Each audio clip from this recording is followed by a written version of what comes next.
হৈছে ready Ready, sir. Ready, sir. Over silent.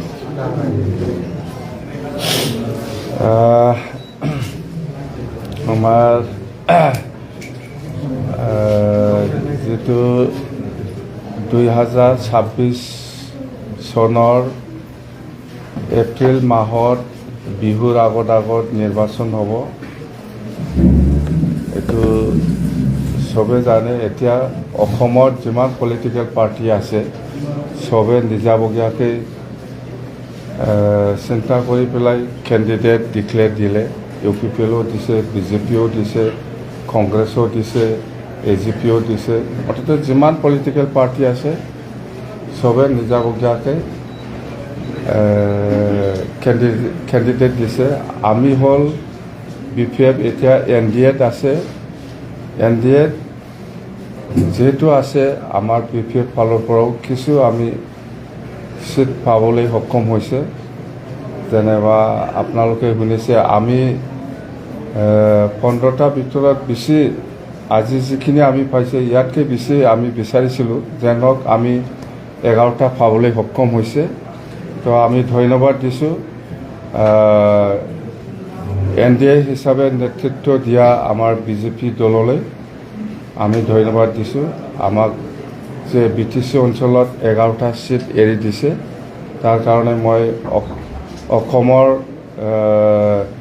ৰাজ্যিক সভাপতি BJPৰ দিলীপ শইকীয়া ডাঙৰীয়া আৰু আমাৰ অসমৰ মুখ্যমন্ত্ৰী ডক্টৰ হিমন্ত বিশ্ব শৰ্মা ডাঙৰীয়াক মই ধন্যবাদ দিছোঁ আমাৰ BPFৰ কাৰণে যে 11টা চিট এৰি দিছে তাৰ কাৰণে।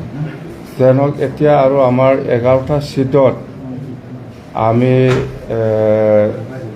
আজি লাষ্ট মানে আজি আমি PMB বডি বহিছোঁ। PMBত বহুত আলোচনা হৈছে আৰু কেণ্ডিডেটবিলাক কোন হ'ব কোন নহ'ব সেইটো ডিটেইলছ আমি এনেকুৱা আলোচনা কৰিব পৰা নাই। যদিও আমি বহুতৰ লগত ডিষ্ট্ৰিক্ট বডি বা ডিষ্ট্ৰিক্টৰ চেনিয়ৰ ব্যক্তিসকলৰ লগত বা চেণ্ট্ৰেল আমাৰ BPF দলৰ যিখিনি চেনিয়ৰ ব্যক্তিসকল আছে আমি চবৰ লগত কনচাল্ট কৰিছোঁ যে কোনটো সমষ্টিত কাক দিলে বেছি ভাল হয়। তো মই PMB মিটিং হোৱাৰ পিছত আৰু একবাৰ সব ডিষ্ট্ৰিক্ট কমিটিৰ লগত বাই ফোন মই কনচাল্ট কৰিছোঁ যে কাক দিলে সঁচাকৈ বেছি ভাল হ'ব। আপোনালোকে ফাইনেল ইনফৰমেশ্যন বা ফাইনেল কিবাটো খবৰটো মোক দিয়ক। যিহেতু আজিৰ ভিতৰত আমাৰ কেণ্ডিডেটবিলাক ডিক্লেয়াৰ দিব লাগিব। অহাকালি যদি দিয়ে বহুত লেট হ'ব। সেইকাৰণে আজিৰ ভিতৰত যিহেতু দিব লাগে সেইকাৰণে অতি সোনকালে কনফাৰ্মেশ্যনটো দিয়ক।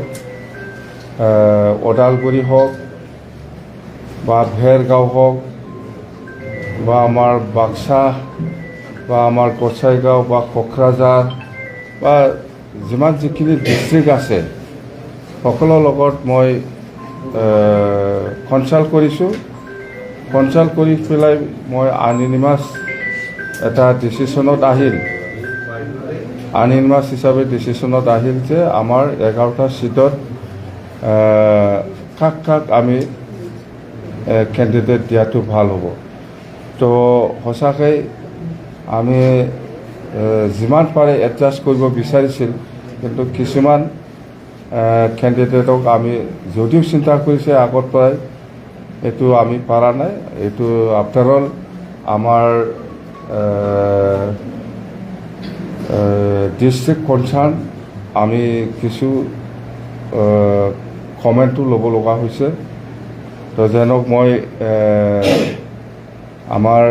প্ৰথমে মই আমাৰ কোকৰাঝাৰৰ প্ৰমীলা বাইদেউৰ কথাটো ক'ম। সঁচাকৈ আমি খুব দুখিত। প্ৰমীলা বাইদেউক কেণ্ডিডেট দিব পাৰিলে খুব ভাল হ'লে হয়। তো যেনক মই ভালকৈ কনচাৰ্ণ কৰিছোঁ প্ৰমীলা বাইদেউক ক'ত কি এডজাষ্ট কৰিব লাগে নালাগে আমি কৰিম আৰু সেইটো মই আগতীয়াকৈ জনাই দিছোঁ। তো আমাৰ চেনিয়ৰ ব্যক্তি কিছুমানক আমি বাদ দিব লগা হৈছে। যেন হওক আমাৰ এইটো দলৰ সিদ্ধান্ত, মই অকলে নহয়, ডিষ্ট্ৰিক্ট কনচাৰ্ণ কৰি পেলাই সকলোকে ঠিক ঠাক কৰা হ'ল। তো প্ৰথম আমি ওদালগুৰিৰ পৰা আহিম, মাজবাট সমষ্টিত আমি চৰণ বড়ো ডাঙৰীয়াকে আমি ঠিক কৰিব পাৰিছোঁ, এইটো ফাইনেল হৈ গ'ল। ইয়াৰ পিছত ওদালগুৰি সমষ্টিত আমি ৰিহন দৈমাৰী ডাঙৰীয়াক আমি ঠিক কৰিলোঁ। ইয়াৰ পিছত ভেৰগাঁও সমষ্টিত আমি মহেশ্বৰ বড়ো ডাঙৰীয়াক আমি ঠিক কৰিছোঁ। ইয়াৰ পিছত আহিল আপোনাৰ বাক্সা সমষ্টি মচলপুৰ, ইয়াত মনেশ্বৰ ব্ৰহ্ম ডাঙৰীয়াক আমি ঠিক কৰিছোঁ। ইয়াৰ পিছত মানাছ সমষ্টিত আমাৰ আগৰে এক্স-MLA থানেশ্বৰ বসুমতাৰী ডাঙৰীয়াক আমি ঠিক কৰিছোঁ। ইয়াৰ পিছত আপুনি কোকৰাঝাৰত চিৰাঙত আহিল চিটলি সমষ্টি, ইয়াত আমি পানীৰাম ব্ৰহ্ম ডাঙৰীয়াক আমি ঠিক কৰিব পাৰিছোঁ। ইয়াৰ পিছত কোকৰাঝাৰত আহিল আমাৰ বাওকুংগ্ৰী সমষ্টিত ৰূপম ৰয় ডাঙৰীয়া, ইয়াৰ পিছত আমি ঠিক কৰিব পাৰিছোঁ কোকৰাঝাৰ ST সমষ্টিত শিউলি মহিলাৰী। ইয়াৰ পিছত আমি দতমা সমষ্টিত আমি ঠিক কৰিব পাৰিছোঁ ৰঘুৰাম নাৰ্জাৰী ডাঙৰীয়া, আৰু ইয়াৰ পিছত আমি পৰ্বতজোৰা সমষ্টিত আমি ঠিক কৰিব পাৰিছোঁ ডক্টৰ ৰেজাউল কৰিম ডাঙৰীয়া, আৰু ইয়াৰ পিছত আমাৰ গোসাইগাঁও সমষ্টিত আমি ঠিক কৰিব পাৰিছোঁ শোভাৰাম বসুমতাৰী ডাঙৰীয়া। যেন হওক সেইটো আমি ঠিক কৰিব পাৰিছোঁ, সেইটো ফাইনেল। আৰু যিমান যিখিনি টিকেট বিচাৰিছিল সিহঁতে হয়তো আৱেগিকভাৱে কিবা এটা ৰিয়েকশ্যনটো থাকিব পাৰে। যেন হওক মই কৈছোঁ আমি একেলগে কাম কৰিম, সকলোকে লৈ পেলাই আমাৰ ইণ্টাৰেষ্ট BTCত আমি সকলো জাতি জনগোষ্ঠীক লৈ পেলাই আমি কাম কৰিব বিচাৰিছোঁ, আৰু আমি একেলগে যাম। যদিও টিকেট পোৱা নাই, আমি সকলোকে লৈ পেলাই মই কাম কৰিব বিচাৰিছোঁ, আৰু যাক যেনেকৈ এডজাষ্ট কৰিব লাগে ইলেকশ্যন শেষ হওক, মই সেইটো সকলোকে সমান অধিকাৰ দি পেলাই সমানে আমি লৈ যাম। আমাৰ উদ্দেশ্য BTCত শান্তিপূৰ্ণভাৱে এই অঞ্চলত উন্নয়নৰ কাম কৰাটো আমাৰ দায়িত্ব।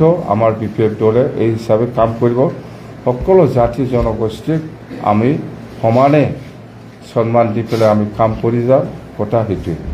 তো কোনোবা হয়তো নোপোৱাৰ কাৰণে আৱেগিক কিবা হ'ব পাৰে, মুঠতে মই এডজাষ্ট কৰিম, মই চাম, মই দায়িত্ব লৈছোঁ চবকে। মই আমাৰ যিসকলে টিকেট বিচাৰিছিল আজি পোৱা নাই, ইয়াৰ কাৰণে দুখ পাব নালাগে। মই আছোঁ, মোৰ ওপৰত বিশ্বাস ৰাখক, মই কেনেকৈ কাম কৰিব লাগে, কেনেকৈ লৈ যাব লাগে, মই লৈ যাম।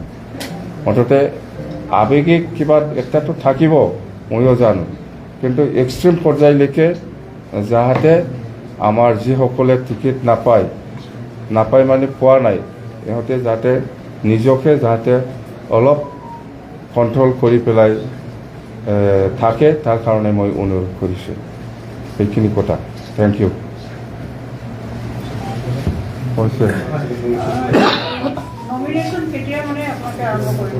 নমিনেশ্যন আমি অহাকালি ওদালগুৰিটো দিব বুলি কৈছে। মুঠতে কেণ্ডিডেটসকলৰ ওপৰত নিৰ্ভৰ কৰিব, যদি অহাকালি দিব পাৰে এইটো বেছি ভাল হ'ব। সকলোকে মই অনুৰোধ কৰিছোঁ, যদি অহাকালিৰ ভিতৰত দিব পাৰে, মই য'ত থাকিব পাৰে মই থাকিম। আৰু অহাকালি আমাৰ 6টা বজাত আৰু জইনিং প্ৰগ্ৰাম আছে, আমাৰ জইনিং প্ৰগ্ৰাম আছে কোকৰাঝাৰতে হ'ব। এইটো হ'ল আমাৰ বৰমা সমষ্টিৰ এতিয়াৰ যিটো MLA আছিল ভূপেন বড়ো ডাঙৰীয়া আমাৰ দলত জইন কৰিব, চন্দন ব্ৰহ্ম ডাঙৰীয়া আমাৰ দলত জইনিং কৰিব, আৰু এনেকুৱা আৰু আমাৰ কোকৰাঝাৰত আৰু আছে, আমাৰ কোকৰাঝাৰত আৰু কেইজনমান নেতা আছে, সিহঁতে আমাৰ দলত জইন কৰিব। মানে আপোনালোকৰ মানে এই ইলেকশ্যনৰ এজেণ্ডাটো কি হ'ব? মানে এজেণ্ডা এনেকুৱা নহয়, এজেণ্ডা আমাৰ আছে, স্পষ্ট বিটিসিত শান্তি বজায় ৰাখা, বিটিসিত একতা বজায় ৰাখা, এইটোৱেই মেইন এজেণ্ডা। আমাৰ একো নাই, আৰু বিটিসিত উন্নতি হ'ব লাগে, সেইটোৱে মেইন এজেণ্ডা। এইটোৱে আমাক একো নালাগে, আমাক শান্তি লাগে, আমাক একতা লাগে, আমাক উন্নয়ন লাগে। সকলো জাতি জনগোষ্ঠীকে সমানে সন্মান দি পেলাই আমি কাম কৰিব বিচাৰিছোঁ। সেইটোৱে আমাৰ এজেণ্ডা, সেইটোকে লৈ পেলাই আমি কাম কৰি যাম, বেলেগ একো নাই। বিটিসিত উন্নয়ন লাগে, বিটিসিত একতা লাগে, বিটিসিত শান্তি লাগে, আৰু এইখিনিয়ে, বেলেগ একো এজেণ্ডা নাই। আমাক উন্নয়ন লাগে, আমাক শান্তি লাগে, আমাক একতা লাগে, বাছ স্পষ্ট। মই কেণ্ডিডেটসকলক অনুৰোধ কৰিছে, যিসকলে আজি টিকেট পাইছে ইহঁতে অহাকালিয়ে কৰিব পাৰিলে বেয়া নহয়, অহাকালিৰ ভিতৰত কৰিব পাৰিলে বেয়া নহয়। মই য'ত থাকিব পাৰে তাতে থাকিম। Thank U.